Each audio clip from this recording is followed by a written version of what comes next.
Now, one of the things I mentioned earlier were those wonderful Monet water lilies that are imprinted on my mind from my time in the Museum of Modern Art.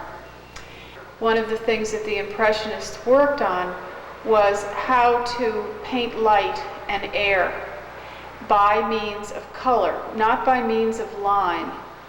So in this painting, I think that what you see is not only that it's basically a white painting, but that in order to give depth to this abstract landscape, there are layers and layers of cool colors and then warm colors.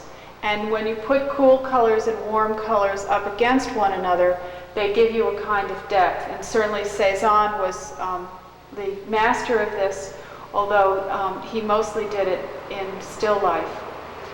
This painting is also very much influenced by Richard Diebenkorn, who is an abstract expressionist American artist, who I was told when I was at Wellesley that my paintings were beginning to look like his.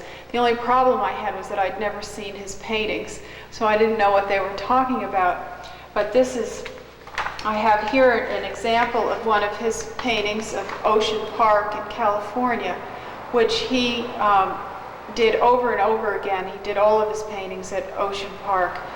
And they have a tremendous atmospheric quality to them. They're all oils. They're extraordinarily delicate and very balanced. Now, into this concept, of course, I was introducing this particular figure, and once again, I would say that what I'm trying to show here is that the landscape is part of the figure, that there's a timelessness, that this slider is really ambiguous in a way. You don't know who he is or where he's going or whether he's made at home or he's out. But the other thing is that I wanted to show, by using a lot of activity in the paint, literally, of how it was put down with a palette knife, the kind of force that's involved in sliding on your belly into a plate, and also the fact that his whole body is going to have to be tense in some way or another.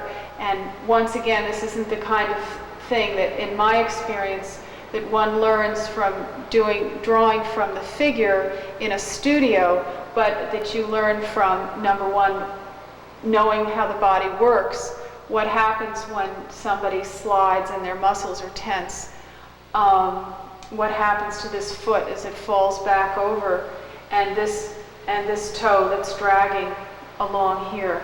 So I would say that my experience in understanding the body from a physical point of view and also from taking care of it and bandaging it makes this a very easy thing for me to do, and one that's really is a great deal of fun when it works. But again, there's tension on the surface in this painting, and there's a lot of ambiguity, and there's an awful lot of balance between cool and warm colors to make this object believable, to make him not flatten out so that he's like a total cutout, which is the danger, of course, in abstraction, that if you go too far and you make things too flat and too even, you lose the believability that this man is really sliding in space.